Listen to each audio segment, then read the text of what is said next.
Hi, everyone, and welcome back.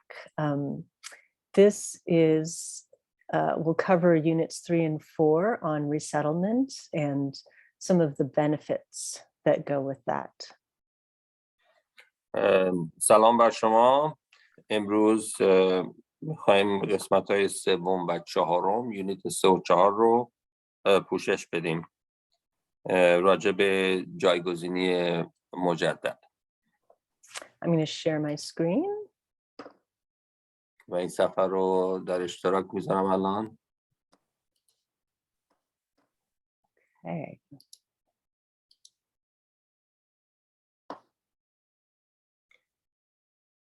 So resettlement is the process that you're going through right now to set up your life here in Minnesota. این کلمه ریستلمنت یک پروسه هست که همکنون شما در اون قرار دارید که زندگی جدیدی در مینسوتا آغاز کنید. So you're working with a resettlement agency. It might be CAPI or another agency. شما با اشخاصی در این آژانس جایگزینی کار خواهید کرد، شاید کپی باشه یا اشخاص دیگر. And your family has their own case manager from that agency. و خانواده شما شخص مسئول خودش را خواهد داشت مخصوص به خانواده‌تون. You will also have a job coach or someone to help you get training for and look for employment. و همینطور برای شما یک مربی خواهند داد که به شما کمک میکنه چجوری دنبال کار بگردید و سایر امور. Some resettlement agencies also have immigration specialists and financial coaches to help you with managing your money.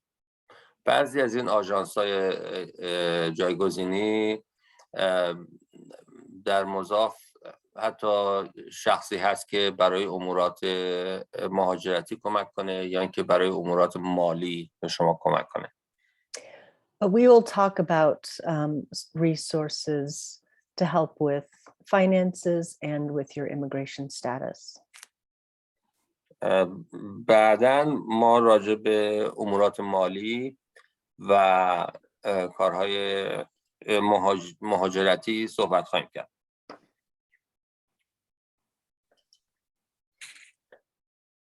Here are some of the things that your case manager will do or may have already done with you and your family.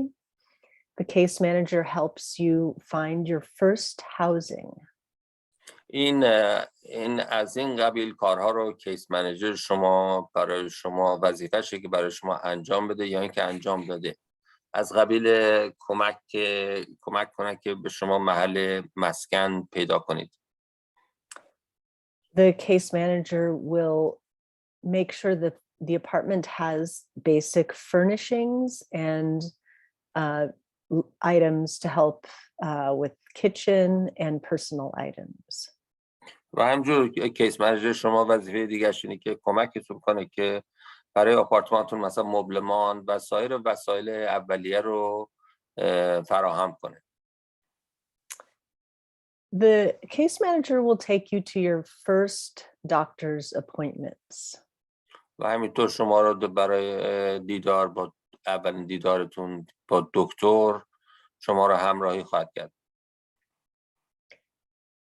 And they can help you find English classes. و همینطور کمکتون میکنن که کلاس انگلیسی بتونین پیدا کنید. You will apply for your social security card and should receive it. و همینطور به کمک کمک میکنن که تقاضای یا درخواست کارت سوشال سکیوریتیتون بدین. And the case manager will help you apply for public assistance. This is additional money and food for your first months living here. و همینطور میتونن که به کمکتون کنن که تقاضای کمک‌های عمومی از طریق دولت، کمک مالی، از لحاظ پول بیشتر و برای غذا.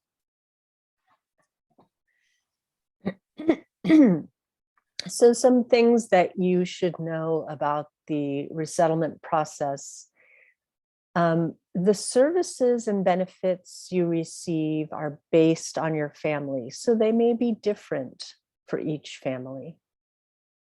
و چیزایی که باید بدونید راجع به همین ریستلمنت یعنی جایگزینی مجدد که بعضی چیزا ممکنه فرق کنه، بستگی داره به فامیل تا فامیل. This this cultural orientation class is to help you learn about your new community and the resources you will need. و این کلاس آشناسازی فرهنگی که داریم برای شما اجرا میکنیم به شما کمک میکنه که بیشتر بدونید راجع به محلتون و سایر امورات محلی. You should work with your resettlement staff, your case manager, and maintain good communication. Even if they don't call back right away, they are noting the things that you need, and you'll get everything eventually in the resettlement process. و این خیلی کار مهمیه که با این شخصی که نماینده آژانس هست همکاری نزدیک داشته باشید، چون که تماس خیلی مهمه با این شخص. حتی اگر اولش هم با شما تماس نگیرن تا یه مدت، ولی همیشه شما تماستون رو برقرار کنید با این شخص، چون خیلی مهمه که با ایشون همکاری داشته باشید. Your resettlement agency is not a government agency. They are an independent organization contracted by the government. و این آژانس جایگزینی مجدد یا ریستلمنت این آژانسی نیست که مستقیما با دولت رابطه داشته. این دولت این آژانس رو برگزیده کرده که به شما کمک کنه. So the resettlement agency receives money and assistance for each person from the government, but they don't, it's a specific amount. If you find you need more or you want more, there isn't, the funds are limited. In other words, funds are limited for each person. و این آژانس کارش اینه که یکی از وظایفش اینه که برای شما کمک پولی و کمک مالی از دولت دریافت کنه و این کمک مقدار بسیار دقیق پول هست و مقدار محدودی هست. اگر بیشتر از این شما بخواهید ممکنه نباشه، چون که این مقدار پول که برای شما دریافت میکنن خیلی محدوده و نمیتونه از این مقداری بیشتر باشه. You should know that if during this resettlement time, which is the first 3 months, if you move away from Minneapolis, then you will not receive these resettlement benefits.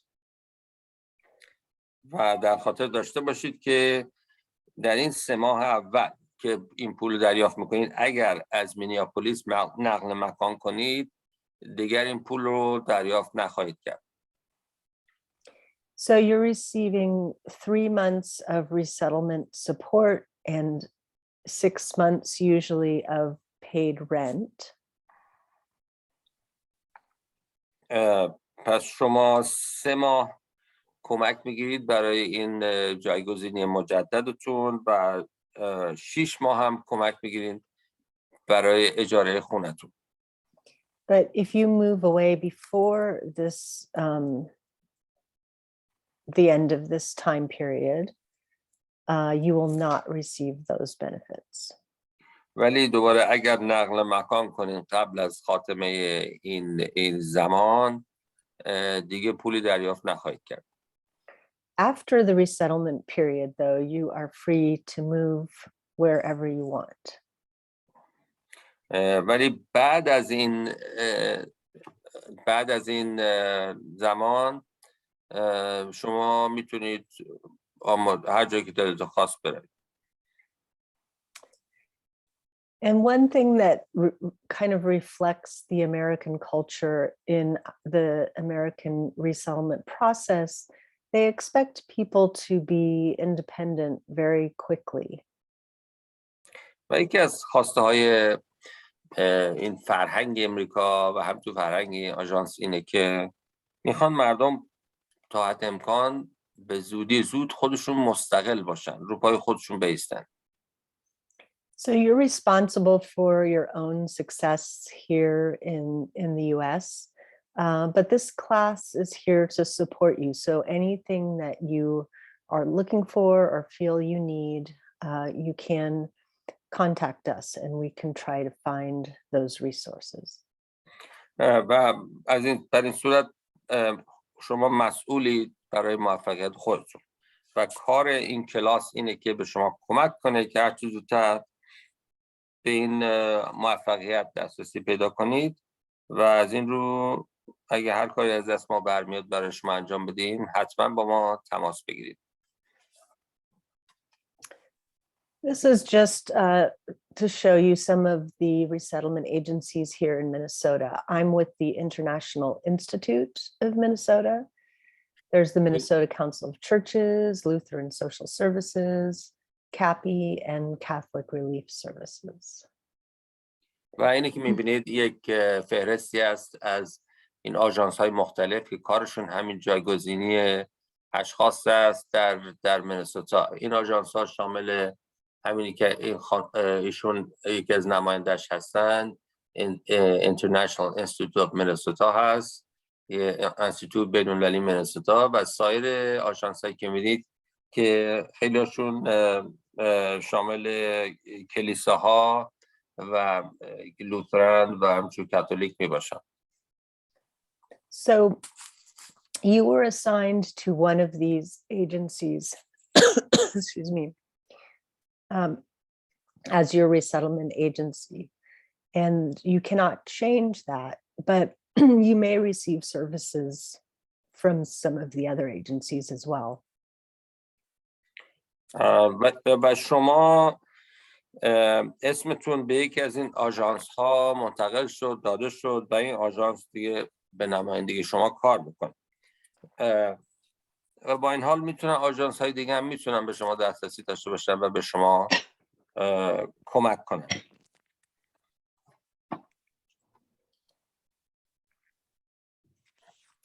And there are many other organizations supporting refugees who arrive here in Minnesota. There are organizations that provide donations, the items for your apartment or house, and there are organizations that provide volunteers who do a lot of the work to set up your living space and other work. و خیلی سازمان های دیگری هم هستند که از نورسیدگان و تازه واردان در مینسوتا حمایت میکنند. سازمان های هستند به عنوان مثال که از لحاظ مالی کمک کنند به اجاره آپارتمان و خانه‌تون، یا اینکه داوطلب باشند و بیان کمک کنند که خونه‌تون رو وسایل خونه فراهم کنن و بیارن براتون و برای حمل و نقل و از این جور چیزا.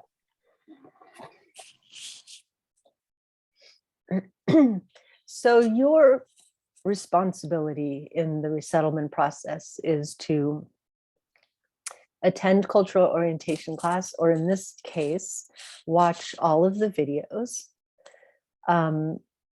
You need someone in your family needs to find a job. You need to work with your caseworker and job coach, and as we discussed, follow the rules of the rental agreement.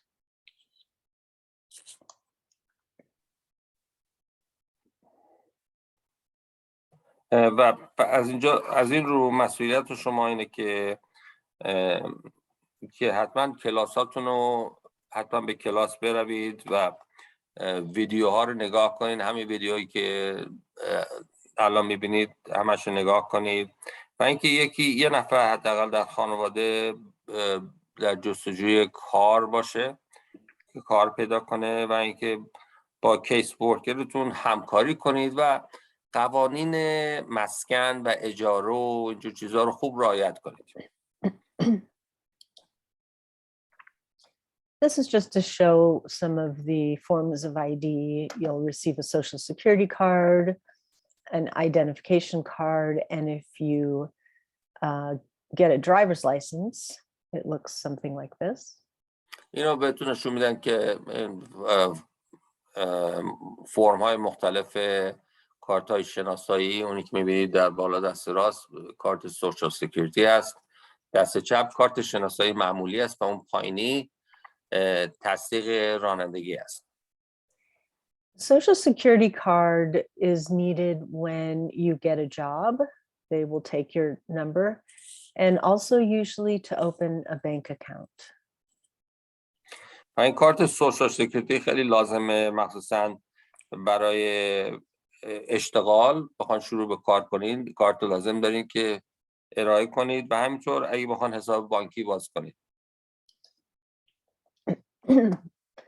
So English, there are many free English classes across the cities that are available to you. و از لحاظ زبان انگلیسی کلاس های زیادی هست در زبان انگلیسی که مجانی هم هستن. این کلاس ها که در اختیار شما هستن در دور و بر مینیسوتا.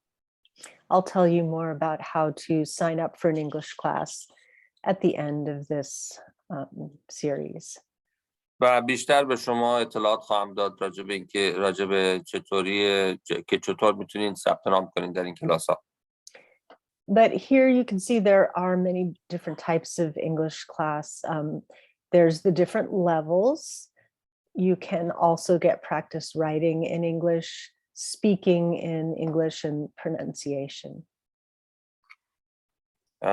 و همونجوری که میبینین اینجا کلاس های بسیار مختلفی هست به زبان انگلیسی که شامل کلاس مخصوص نوشتن هستند، نوشتن در انگلیسی و صحبت و همینجور تلفظ صحیح کلمات انگلیسی.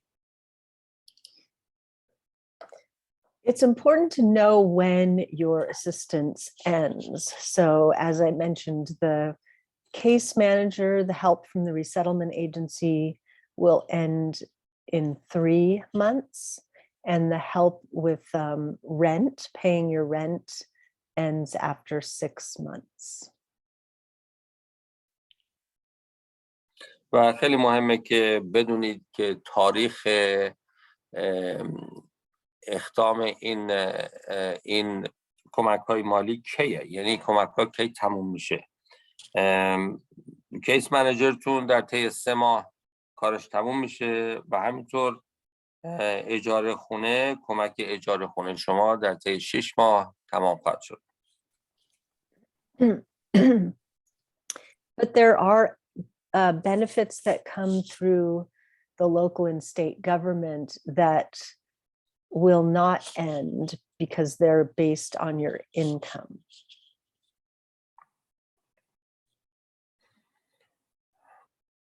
ولی در این حال منافع مالی که شما میتونید دریافت کنید امکانش هست که ادامه پیدا کنه از طریق این دولت محلی یا اینکه دولت حکومت ایالتی.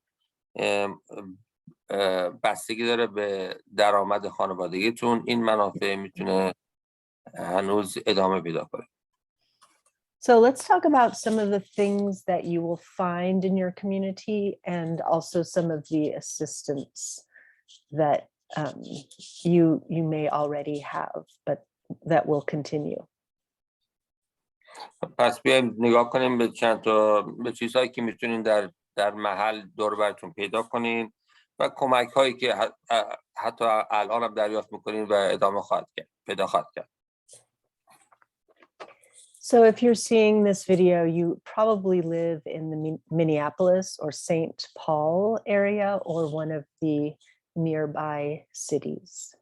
پس اگه این الان ویدیو رو مشاهده میکنین، پس به احتمال قوی شما در یکی از این محل‌های سنت پال یا مینیاپولیس یا اطراف الان مستقر هستید و مسکن دارید.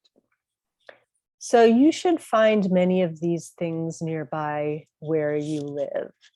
There are mosques and churches. پس به احتمال قوی میتونید پیدا کنید این چیزایی که در حول و حوش محل شما هست، از قبیل مسجد یا کلیساهای مختلف. There will be a school for your children if you have children. و مدرسه در دسترس هست اگه فرزند دارید.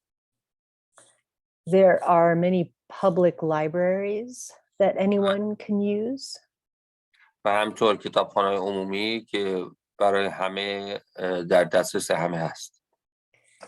You might find near you a bank, a laundry, places to buy food. و همینطور میتونید مساکنی مثل بانک برای محلهایی هستن که برای رختشویی و همینطور مغازه‌هایی هستن که برای خرید غذا. There may be a daycare center near you, which is like a school for very small children. و همینطور مراکزی شاید باشن نزدیک شما که مثل مدرسه مانند برای فرزندان خردسال شما. Now, that said, you may have noticed things aren't as close, maybe as where you're from. Minnesota is laid out really for people with cars. People mainly use automobiles here in Minnesota to get around. ولی با این حال بعضی چیزا شاید انقدر فکر میکنین نزدیک نباشه، چون که در این ایالت مینسوتا همه چیز بر مبنای ماشین شخصی، اتومبیل سواری و اینجور چیزا درست شده و معمولا مردم عادت دارن که فقط از طریق وسیله نقلیه ماشین این ور اون ور برن. So you may find, even if there's some kind of food nearby, that for a more affordable grocery store or one with fresh produce, you may have to go farther away.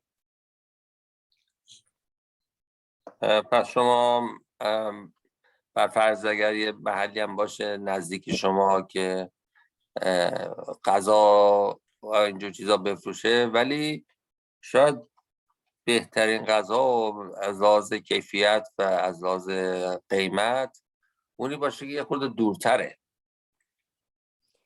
So hopefully you have already ridden the bus, you have a bus card, but if you need help with this, we do have volunteers that can take you on your first bus ride if you want to learn to use the bus system. و انشالله که تا الان تونستید که این کارت اتوبوستون رو به دست بیارید، ولی اگر هنوز اتوبوس سوار نشدین داوطلبانی هستن که میتونن به شما کمک کنن و به شما یاد بدن چگونگی پیدا کردن و سوار شدن به اتوبوس رو. Also in your community, there will be police and fire service. There should be some kind of healthcare, doctor's offices. و همینطور در خدمات محلی شما شامل خدمات پلیس و آتش نشانی و سایر چیزا مانند کتابخانه و خدمات طبی هست. There are a lot of parks and playgrounds around the cities, and they often have events in the summer and in the winters. و تعداد زیادی پارک و محلات برای تفریح و بازی هست در دوربر مینیاپولیس و سن پال و خیلی ممکنه در این پارک ها هم خیلی چیزهای مختلف، نمایشات مختلف در اینجا باشه. Every community has public schools. These are schools for children that are free. و هر محلی مدارس عمومی داره که برای کودکان هست و فرزندان شما و اینا همشون مجانیه. And if you ever find that you are short on food for the month, there are many food banks and places that you can access free food. و اگر هر وقت که غذای شما کم آوردید، غذا کم داشتید، محلات مثل فود بانک میگن که اونجا میتونید غذای مجانی دریافت کنید.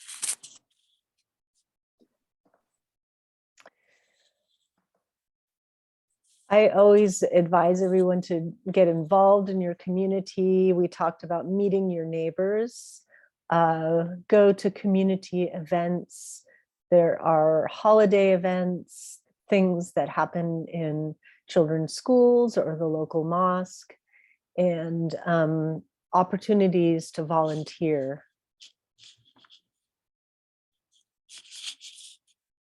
و ایشون همیشه توصیه میکنن که همیشه در اون محلی که هستین فعال باشین، مثلا همسایه‌هاتون رو با هم رفت آمد داشته باشین، ملاقات کنین با هم دیگه و به مدارس و شاید مسجدی باشه در محلتون و این همینطور داوطلبا با داوطلبا تماس بگیرین یا خودتون اگه میخواین داوطلبی کنین. Okay, so I want to talk about public assistance. Excuse me. این قسمت راجع به کمک‌های عمومی است.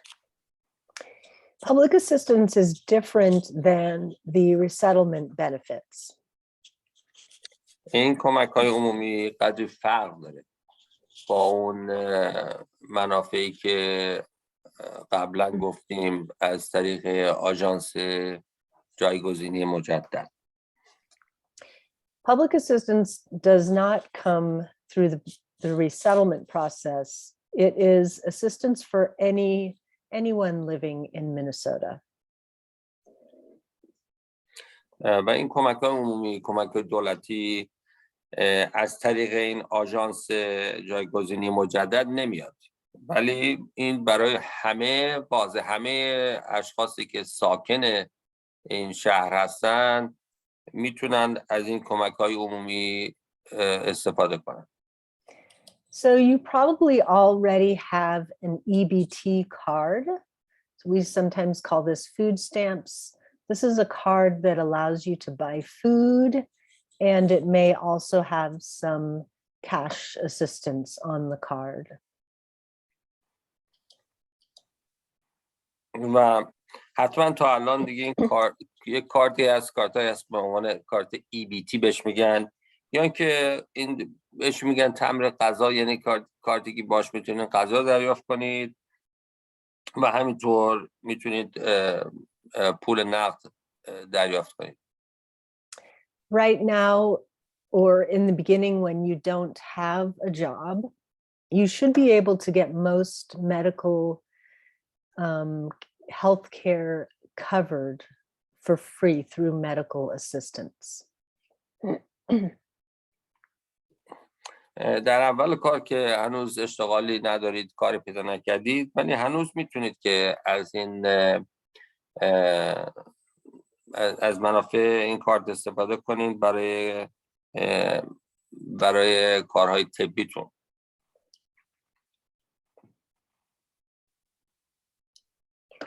And Social Security insurance is something that covers you or a family member if you get sick or injured and cannot work. و این بیمه سوشال سکیوریتی به شما اون پوشش رو میده که اگر خود شما یا شخصی در خانواده‌تون مریض شد و نتونست به کار ادامه بده که از طریق سوشال سکیوریتی اینا هزینه‌ش رو پرداخت میکنن. So part of that Social Security card that you have is this insurance system. And when you get a job, you will be paying a little bit of money every month into the Social Security system. پس قسمتی از همین کارت سوشال سکیوریتی، این سیستم بیمه‌ای کارت سوشال سکیوریتی همینه که پوشش بده به شما و خانواده شما و از این رو هر ماه باید یه مبلغی به سوشال سکیوریتی پرداخت کنید.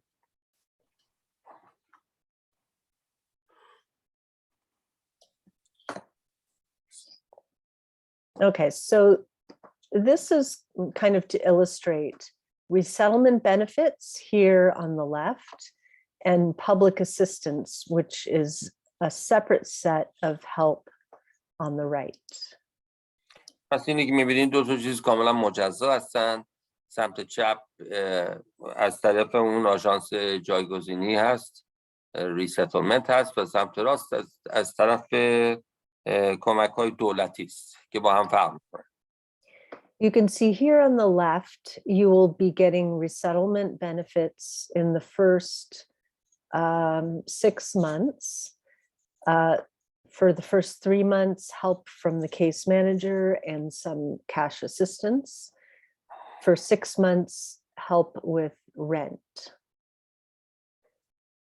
و اینی که می‌بینید در سمت چپ اینه که شما برای 6 ماه این کمک‌های دریافت خواهید کرد، کمک‌های مالی. 3 ماه اون برای کیس منیجرتون خواهد بود و همینجور کمک‌های نقدی و مالی و 6 ماه اون برای کمک‌های راجع به اجاره خونتون. So these resettlement benefits you get no matter what. Even if you get a job right away, you still get the resettlement benefits. و این کمک‌هایی که می‌بینید کمک‌های مالی رو به هر حال شما دریافت خواهید کرد. فرقی نمی‌کنه. اگرم حتی کار پیدا کنید یا کار نکنید برای 6 ماه این کمک‌ها رو دریافت خواهید کرد. These benefits, the public assistance benefits, can last much longer than 6 months. They're based on your income. و این کمک‌های دولتی که اینجا می‌بینید public assistance بهش میگن، اینا خیلی بیشتر ممکنه طول بکشه، ادامه پیدا کنه. بستگی داره به درآمد شما، درآمد خانواده‌تون. So if you don't find a job for a long time or your income is very low, as long as it is low, you still get these public assistance benefits. پس اگر مثلا کار پیدا نکرده باشین یا که درآمدتون نسبتاً پایین باشه، شما به احتمال قوی صلاحیت خواهید داشت که بتونین به همین از طریق کمک‌های دولتی دریافت کنید، پول دریافت کنید. Once someone in your family gets a job and is making enough money, these benefits will go away.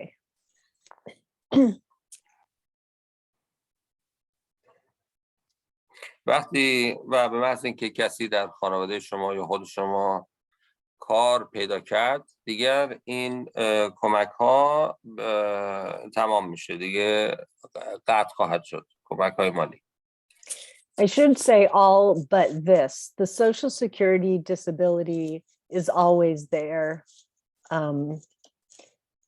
if something happens to you or a family member. نباید بگیم همه این کمک ها، چون که مثلا کمک های سوشال سکیوریتی همیشه در اختیار شما خواهد بود. اگر احیانا خود شما یا شخصی در فامیل شما مجروح بشید یا توانایی کار کردن رو از دست داده باشید، همیشه سوشال سکیوریتی از شما حفاظت خواهد کرد. So once you have an income, these benefits, the EBT card, the cash assistance will go away. And in the first few months, you will get signed up for a medical insurance.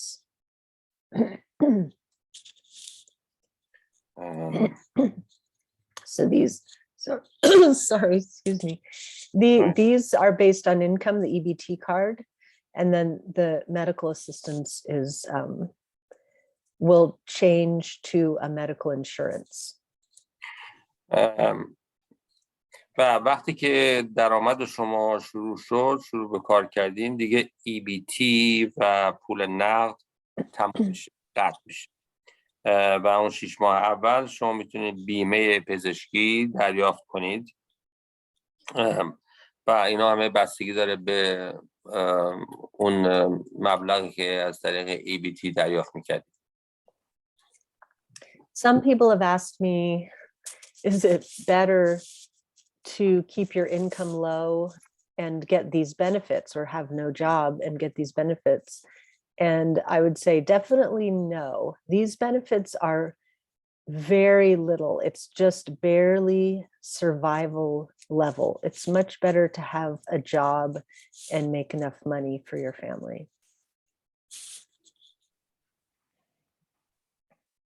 بعضی میپرسن که آیا بهتره که درآمد نسبتاً کم باشه تا بتونیم دوباره مثلا از این منافع EBT استفاده کنیم؟ و در این صورت من بهش میگم نه، اصلا خیلی بهتره که کار خوب بگیرید، درآمدتون زیاد باشه، چون که EBT همچین پول زیادی به شما نخواهد داد. This is to show again on this side the resettlement benefits. They last for only the first 6 months. They come from the resettlement agency, and you will receive them in any case, no matter what your income is.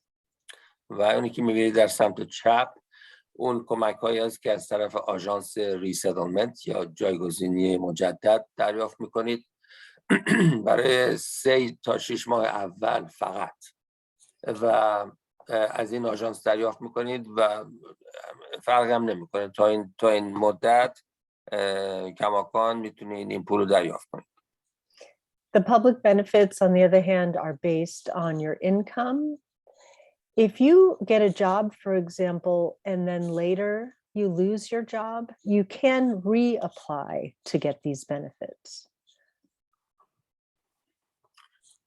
و این سمت راست که میبینید اینا کمک‌های دولتیه، کمک‌های مالی دولتی که همینجور ادامه پیدا خواهد کرد، ولی بستگی داره حتما به درآمد شما و شما باید حتما درخواست کنید و اگه بستگی داره، اگه کار پیدا کنید کمتر خواهد شد یا از بین خواهد رفت، و اگر کارتون از دست بدید یا کار پیدا نکرده باشید به شما مجدداً خواهد رسید.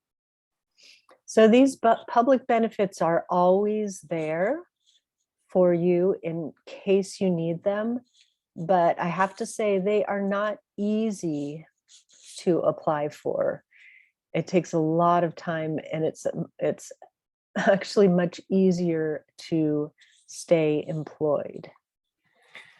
پس اینایی که میبینین همیشه این کمک‌های مالی دولتی public benefits همیشه در دست شما خواهد بود کماکان اگر دلتون بخواد، ولی خیلی این پروسه درخواست و پر کردن درخواستنامه برای دریافت این کمک‌های مالی خیلی سخته، خیلی پروسه سختیه و راستش بخواین خیلی آسان‌تره که یک کار خوب بگیرین و کارتون ادامه بدین تا اینکه بخواید درخواست کنین از این برای کمک‌های مالی دولتی.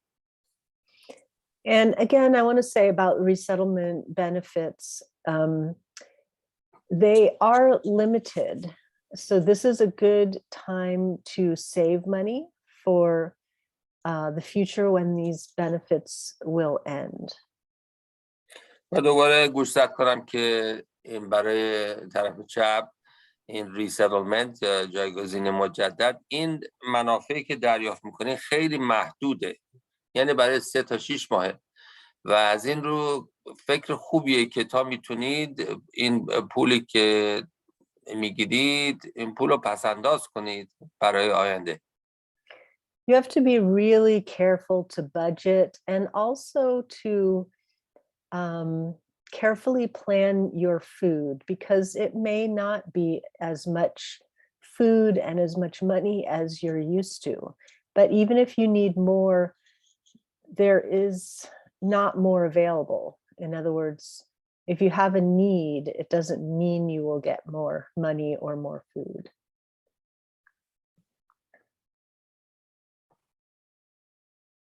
و خیلی باید مواظب باشین که بودجه‌تون رو حسابی خودتون محاسبه کنید که بودجه‌تون رو درست تعیین کنید، چون که ممکنه مثلا برای غذا اگه درست حساب نکنین غذا رو، ممکنه در یک زمانی غذا کم بیارید تا آخر ماه مثلا، و برای همین خیلی مهمه که خوب اینو محاسبه کنید.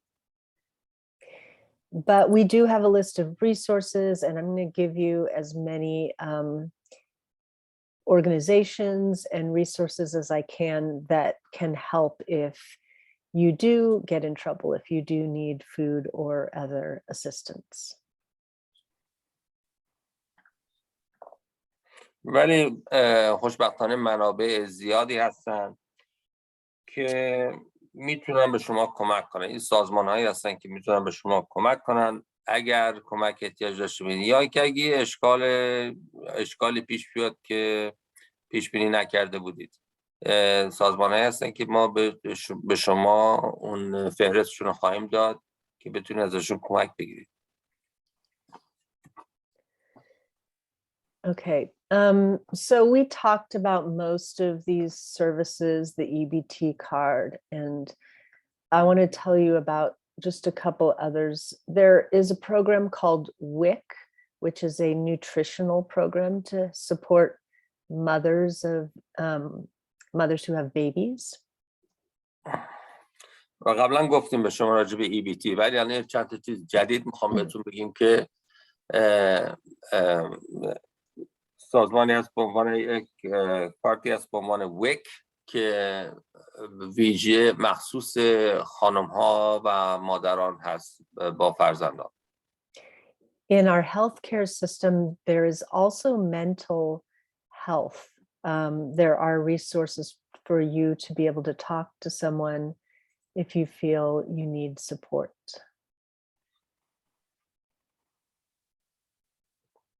و در سیستم پزشکی ما سلامتی روانی هم خیلی مهمه و هست کمک‌های روانی و سلامتی ذهنی اگر احتیاج داشته باشین در دسترستون هست. As I mentioned, there are places to go for food, and if you find you have trouble paying your rent, there are places to go for assistance. همونجوری که گفتم محل‌های از جاهایی هستن که برای مثلا دریافت غذا و اگه کمک احتیاج داشته باشید برای پرداخت اجاره خانه میتونید به اینجا مراجعه کنید. There are also some programs in the cities that help people with addiction, drugs, alcohol, gambling.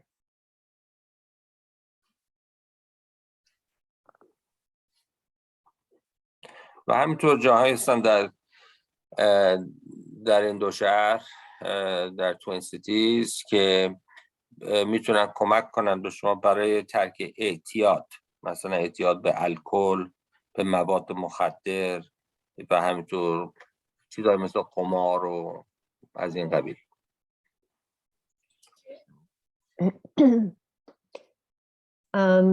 With your EBT card, you are probably already using it. You can buy food. You can also sometimes order food through online services like Amazon.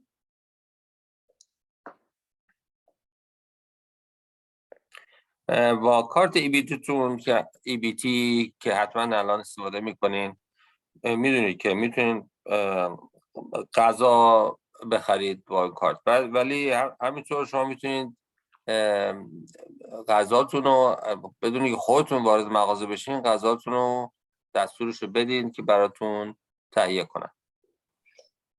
Unfortunately, you can't get other things with EBT like diapers or hot prepared food. So they can They cannot, sorry, they cannot. Okay, they can. و متاسفانه با کارت EBT شما قادر نخواهید بود که غذای گرم، غذایی که درست شده بخرید و حتی مثل پوشک بچه هم با این کارت نمیتونید بخرید. So you'll have to use your cash benefits for other non-food items. و برای استفاده از چیزهایی که غیر مواد غذایی هستند باید از پول نقد استفاده کنید.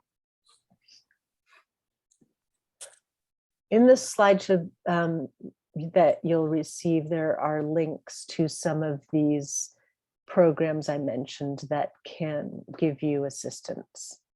و اینجایی که میبینید لینک هایی که مشاهده میکنی اینا برای اینه که شما اگه کمکی بخواید، کمک های مالی دریافت کنید، از این لینک های که اونجا گذاشتن استفاده کنید.